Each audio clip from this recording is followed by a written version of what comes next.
so jealous of me right now. I know. Thank you, Maria. Monte has been a teacher in the Grand Forks School District for the past 32 years. Currently, she is a technology facilitator for secondary education. She is a Google certified innovator and trainer, and she has served as the president of the North Dakota Association of Technology Leaders and as a board member for Learning Forward North Dakota. Currently, she also serves on the board of the Grand Forks Children's Choir. She and her husband Jeff have 5 children, and in their spare time, it's cute, she enjoys cooking, gardening, camping, and spending time with her family. Please say hello to Monte Gockler.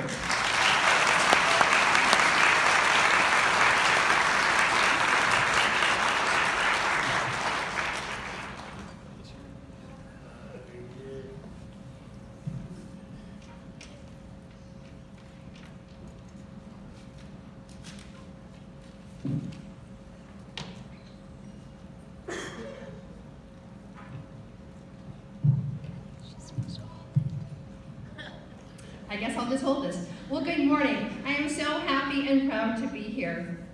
1 year ago, I was on the outside looking in on the Women's March, almost literally.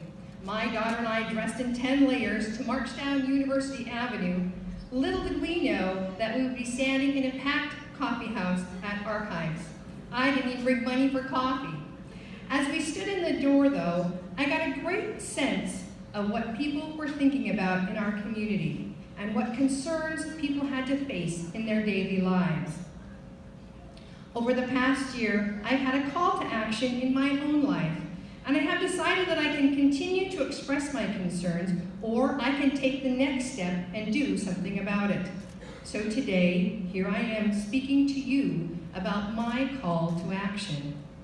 My call to action today is to take action, to be here, to take a risk, and to move forward. And I want to challenge every person here today to join me in taking action. We need to share our stories with one another. And let me start by sharing a couple of stories of mine with you. I've had some amazing educational experiences in my 32 years for the Grand Forks Public Schools. I even had Anthony in class. But I want to share a different story with you today. Every morning at Schrader, I get to work with a group of students and we broadcast a morning news show live. The students are very much in charge and I'm guiding them from the side. We use a variety of computers and software and it's a great learning experience. Last year I was fortunate to take these students to Bismarck so that they could broadcast their morning news show live from the Great Hall. We spent time developing questions as all teachers do, interviewing, preparing teams, and researching legislators and government officials. I also worked with Representative Mott and Senator Lafine to line up seats for our students and myself to sit on the floor while the North Dakota Senate conducted business for the day.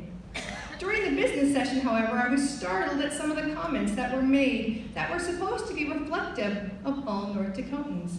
The comments that I heard didn't seem to reflect issues that mattered to me as a woman. And I thought to myself, we can do better. How can we do better? Well, that leads me to my second story. As a 17-year-old senior at Watford City High School, I was told that I would never have to work on a computer or learn how to work on a computer because I was a girl. True story. But then again, I've also been told that Monte's a boy's name, and I'd like to offer a different suggestion for both of those misguided word choices. I believe that we need to close the gender gap and make sure that girls are represented in all fields of study and work.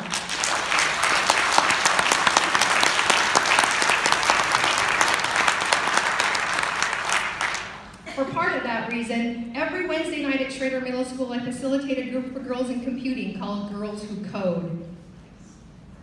My story, it's a great little fun. My story also champions teachers that work tirelessly to do the best that they can for their students.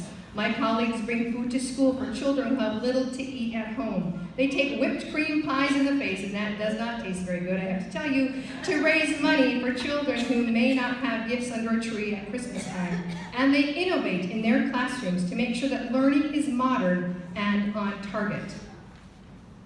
It's not just my stories that are important though today. Let me tell you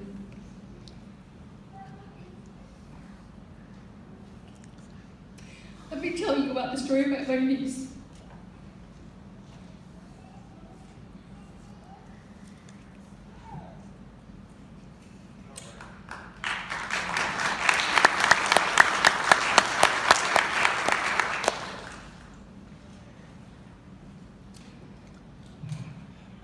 My niece has a degree in computer science, was artistically gifted, was a great sense of humor, and would be embarrassed at her once crying. But my niece who understands injustice, my niece who happens to be gay, and for no other reason was verbally accosted when she went out to get an ice cream cone. Unfortunately, this wasn't her first experience of being targeted, but I want to help make it be her last. My niece needs to live in a community where she feels welcomed and where she feels safe.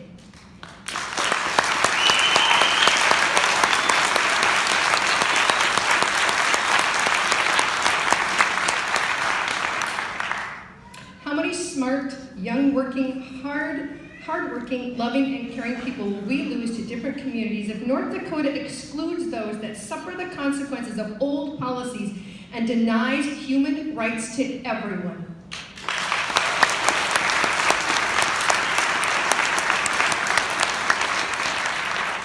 Speaking of human rights, this past Monday, I had the great opportunity to hear UND professor Dr. Tombakwee Bailey speak in honor of Martin Luther King. He spoke of examining our silence and creating a person-centered society. He asked everyone in the audience to think of something that they could do for their call to action. I am here to continue spreading his message by asking you today, what is your call to action? Will you contact elected officials? Organize neighborhood meetings? Will you host a coffee in your house to bring your issues to the forefront? Or just maybe you might run for office. What is it that will move you from the back row of the empire today to the stage next year at this time? What is your story going to be? In the meantime, raise your vote for education, raise your vote for women, and raise your vote for equal rights for all. Thank you.